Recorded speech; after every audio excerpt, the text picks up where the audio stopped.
कि हमें शिवलिंग की स्थापना प्रतिष्ठा कैसे करनी चाहिए, उसका लक्षण क्या है, उसकी पूजा कैसे करनी चाहिए, किस देश काल में और किस द्रव्य से शिवलिंग का निर्माण होना चाहिए।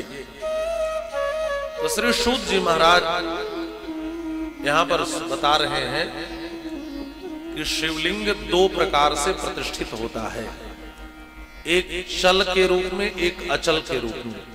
इसी को चर और अचर दोनों कहते हैं। तो शिवलिंग की प्रतिष्ठा दो प्रकार की होती है। एक जो मंदिरों में प्रतिष्ठित किया जाता है उसको अचल प्रतिष्ठा कहते हैं। अचल प्रतिष्ठा का मतलब कि वह शिवलिंग एक जगह ही रहेगा, उसको उठाकर इधर उधर ले जाया नहीं जाता, उसको कहते हैं अचल प्रतिष्ठा। और एक होता है चल प्रतिष्ठा, जिसको लेकर के लोग घूमते हैं नित्य आराधना के लिए, जहां गए वहीं आराधना कर रहे हैं। तो दो रूपों में शिवलिंग की प्रतिष्ठा होती है। अब एक बात और ध्यान देने वाली है कि जिस द्रव्य से हम शिवलिंग का निर्माण करें, उसी द्रव्य से शिवलिंग के पीठ का भी निर्माण करें, यह होना चाहिए। जो भी चल प्रतिष्ठा वाले शिवलिंग हैं, लिंग और पीठ एक ही उपादान का होना चाहिए। यह बात यहां पर स्पष्ट कर दिया, एक ही उपादान होना चाहिए। जैसे आप पारद का शिवलिंग रखते हैं, तो जो उसका पीठ बना हो वह भी पारद का हो, और उस पर जो शिवलिंग बना हो वो भी पारद का हो। तो उपादान और शिवलिंग एक ही द्रव्य का बना होना चाहिए, एक ही उपादान का पीठ और शिवलिंग बना होना चाहिए। ये बात यहां पर बता दी। हाँ, जो बाण लिंग होते हैं उसमें ऐसा कोई नियम नहीं है, बाण लिंग में ऐसा कोई नियम नहीं है। एक बात और है कि शिवलिंग की जो प्रतिष्ठा करने वाले हैं, शिवलिंग की लंबाई उनके अंगुल से 12 अंगुल होना चाहिए। 12 अंगुल से छोटा शिवलिंग नहीं होना चाहिए। उसके ऊपर चाहे जितना लंबा करें, लेकिन जो अचल प्रतिष्ठा की जाती है वह 12 अंगुल से छोटा नहीं होना चाहिए प्रतिष्ठा करने वाले के अंगुली से। और जो चरलिंग है वह कितना बड़ा कहा, वह 1 अंगुल का होना चाहिए, 1 अंगुल का होना चाहिए। किन चीजों का बनाए का देखो, बनाने के लिए मिट्टी का, पत्थर का, लोहे का भी शिवलिंग बनता है। नीलम, बैदूर्य, रत्न, मरकत, मोती, मूंगा, गोमेद, हीरा, सबका शिवलिंग बनता है। लेकिन आगे चलकर के सबसे बड़ी महिमा पार्थिव शिवलिंग की बताई है। पार्थिव शिवलिंग का तात्पर्य है जो मिट्टी से हम बनाते हैं। बात समझ में आ रही है? इसकी सबसे बड़ी महिमा है। बोलिए भगवान भोलेनाथ की जय हो, श्री सद्गुरुदेव भगवान की जय हो। पार्थिव शिवलिंग की बड़ी महिमा है। और एक बात और मैं बता दूं, ये भारत में 12 ज्योतिर्लिंग है, आप सब लोग जानते ही होंगे। सौराष्ट्रे सोमनाथम च श्री शैल्ये मल्लिकार्जुनम, उज्जैन्याम महाकालम ओंकारम अमलेश्वरम। तो जो ये 12 ज्योतिर्लिंग है, यह 12 ज्योतिर्लिंग सब पार्थिव शिवलिंग से ही प्रकट हुए हैं। सबकी यही महिमा है। सबके घटनाओं के पीछे अधिकतर शिवलिंग पार्थिव से ही प्रकट हुए हैं। अधिकतर, अब जैसे भगवान विश्वनाथ के हैं, वो तो स्वतः प्रकट है, स्वयंभू है।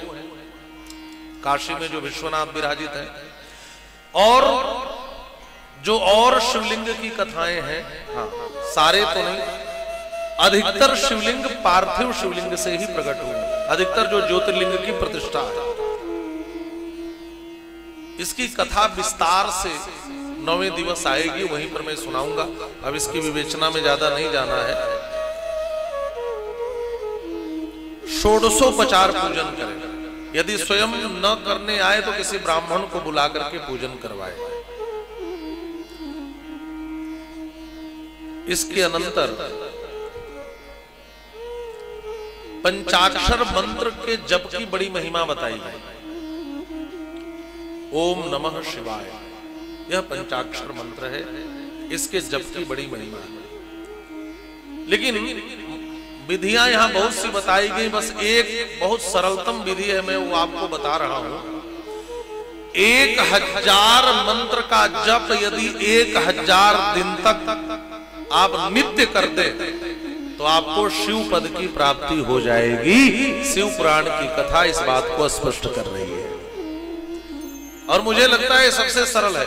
1000 दिन का मतलब 3 साल, थोड़ा अधिक, 365 दिन का एक वर्ष होता है ना। तो आप मानकर चले 3 साल तक लगातार और 10 माला रोज जपे इस मंत्र को तो 1000 हो जाएगा। तो केवल 10 माला इस पंचाक्षर मंत्र का हम नित्य जप करें, 3 साल तक यदि जप कर दें तो शिव पुराण में लिखा है वह व्यक्ति शिव पद की प्राप्ति कर लेता है। और जितनी विधियां बताई गई उसमें मुझे लगता है ये सबसे सरलतम और सुस्पष्ट विधि है, ये सबके लिए अनुकरणीय विधि है। एक बात और कह दी यहां पर, जब तक मंदिर में हम मूर्ति के साथ यदि मूर्ति प्रतिष्ठित करें और शिवलिंग की स्थापना न करें तो हम उसको शिव क्षेत्र नहीं कर सकते। 50 करोड़ योजन की यह पृथ्वी है, 50 करोड़ योजन इसका विस्तार है, यहाँ वर्णन है। इसमें शिव क्षेत्र का वर्णन है। शिव क्षेत्र कौन कौन है? शिव क्षेत्र में जाकर या किसी तीर्थ में जाकर यदि आप इस मंत्र का जप करते हैं तो यह पुण्य कई गुना होकर के आपको मिलता है। एक बात आप स्पष्ट रूप से समझ लें, घर पर जो भी आप जप तप व्रत करते हैं उसका जितना फल मिलता है, यदि आप उसी को किसी तीर्थ में जाकर के करें तो उसका करोड़ गुना ज्यादा फल मिलता है।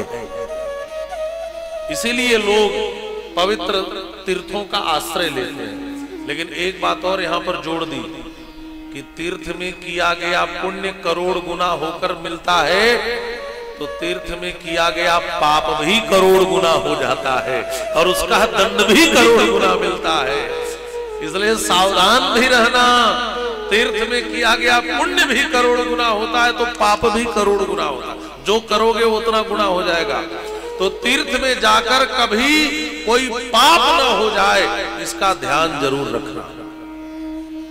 आजकल लोग तीर्थ में जाकर क्या करते हैं?